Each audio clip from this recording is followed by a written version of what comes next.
Thank you for purchasing a desktop from Computers for the Blind. We know you're excited to start using your computer. In this video, we will go over what you received and how to get it set up. Let's get started. If you ordered a full desktop, you will have been shipped 2 boxes containing all the parts. If you elected to not receive various parts, you might only receive 1 box. We will open both the boxes first, then go over the parts as we pull them out and assemble the desktop. If possible, it is best to open the side of the box that has the shipping labels, as this is probably the top, and the parts will come out of the box easier. However, it shouldn't cause a problem if you open the box the other way. Start by cutting the tape across the seams on the side of the lid. Then, cut the tape across the top of the lid. Try not to stick the knife too far inside the box, as we don't want to cut anything that might be close to the top. Once the boxes are opened, be cautious while pulling the parts out. Things might have shifted in transit, and we wouldn't want anything to fall. Please make note of any damage you find when opening each box, as this may have happened in shipping and is covered under warranty. We will start pulling out the parts now. We are starting with a smaller box, which should contain the desktop tower itself. The parts you find inside each box may vary due to packing needs, but all the parts should be present. The first thing you should find is a set of papers, which contains additional setup instructions and a return label. These are important, so put them somewhere safe. After the papers, you will find the computer tower wrapped in bubble wrap. We will pull the computer tower out of the box in the bubble wrap and set it on the table. We recommend keeping the box and bubble wrap should you ever need to send any parts back. We will set it aside. Our second box contains the other parts of the desktop. They are the keyboard and mouse, the power cable for the tower, the speakers, and the monitor. We will now unwrap the other parts of the desktop. First, we will unwrap the keyboard and mouse, and then the power cord. You may have received the keyboard and mouse with a USB cable or a wireless set if you upgraded them. Next, we have the speakers. We ship speakers in a variety of ways. Here, we have a set of speakers that plug into power, then into the tower. You may have also received speakers integrated into your monitor with a cable to plug into the tower, or even speakers integrated directly into the tower. These won't require any plugs. The last part we will unwrap is the monitor.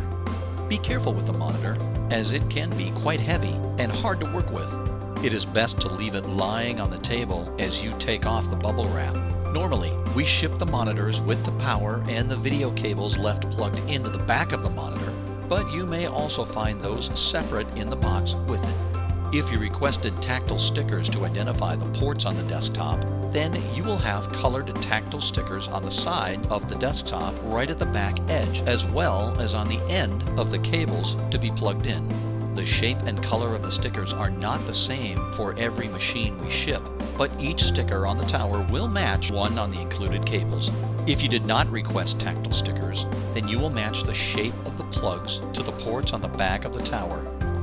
The power plug will only fit one way, so be sure to match it when plugging it in. We will plug the cord into the tower, but we won't plug it into the outlet until all the other parts are connected. We will now plug in the keyboard and mouse. The ones that we have are wired, but you may have purchased the wireless set instead. The wired keyboard and mouse will connect using USB plugs. If you have the tactile stickers, we can use those to match the plugs to their ports. Our wires have red stickers with the shape of a circle on them. Both cables have the same shape and color because they can connect to the same ports. The matching sticker on our tower is on the right side near the middle of the back edge. This means that there are USB ports on the back of the tower near the edge. We have plugged both the mouse and the keyboard into the USB ports on the back.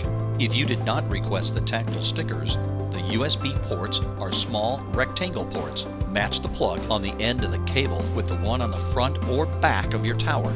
A quick tap on some keys and moving the mouse show that they are working correctly. Since we have external speakers, we will plug them in now. The speakers have a power plug that can be plugged into any power outlet and a small plug that plugs into the back of the tower. We will plug them into power right now. Then we will find the port for the audio plug. The tactile stickers on our speakers is green with 3 small tactile dots. The matching sticker is on the right side of the tower under the stickers for the USB ports. This sticker corresponds to two similar ports on the back of our tower, but the speakers will only work in one of them. Normally, it will be the port further from the edge. But if you turn on the computer and find the speakers don't work, the first step will be to switch the port they are plugged into. The last part to be attached is the monitor. The monitor we have already has the power and video cables plugged in. If yours does not, then the first step will be to plug the cables into the monitor. If you have the tactile stickers, there will be stickers on the cables that match stickers on the monitor. The power cable for the monitor will plug directly into an outlet, and you can plug that in now. Next, we must plug the monitor into the tower. Our video cable on this monitor has a tactile sticker on it and is a blue sticker with a single dot on it. On our tower, the matching sticker is on the right side, above the USB stickers. Again, if you do not have the tactile stickers, you may have to search to find the matching port to plug the monitor into the tower. The video plug we have will only plug in one direction, so it may take a moment to plug it in. Do not force unless you are sure that it is correctly aligned. We ship monitors with several types of video cables, including VGA, HDMI, and DisplayPort, which means that every desktop may vary. However, we have matched your monitor to your tower, so we do know that it will be compatible. With the peripherals all connected and ready to go, you can now plug your tower into power. The power button can be found on the front, side, or top of the tower. We put a lock dot on the power button, so it will have a single bump. Power button is on the front of the tower, towards the top, on the left side. If you need help finding the power button, our tech support agents are ready to assist. When you turn on the computer, you might hear the fans turn on, but it also might be silent.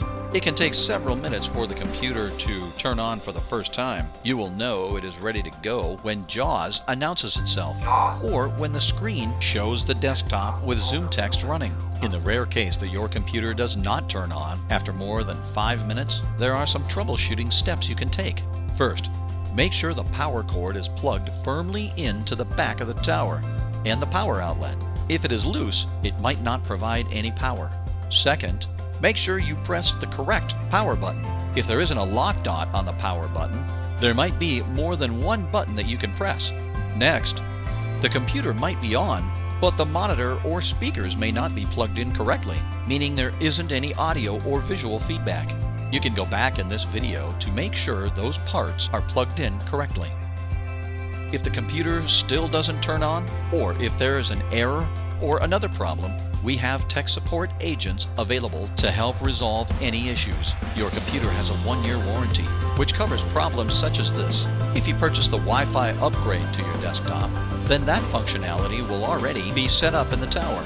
There will be an internal card or a USB dongle which is already installed. You shouldn't need to install anything to get this functionality.